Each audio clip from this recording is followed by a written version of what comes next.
First thing we do is make sure Bluetooth's on, and then we go to the audio system. You've got menu on the top right hand there. Click menu and telephone configuration there. So we'll click telephone.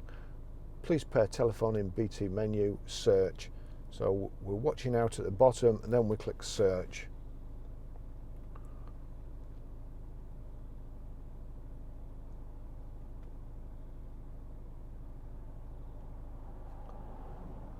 Hands-free, and then it's changed to BMW 24286. So we'll click on that, and here we've got external device ready, help, reject or add. So we click add.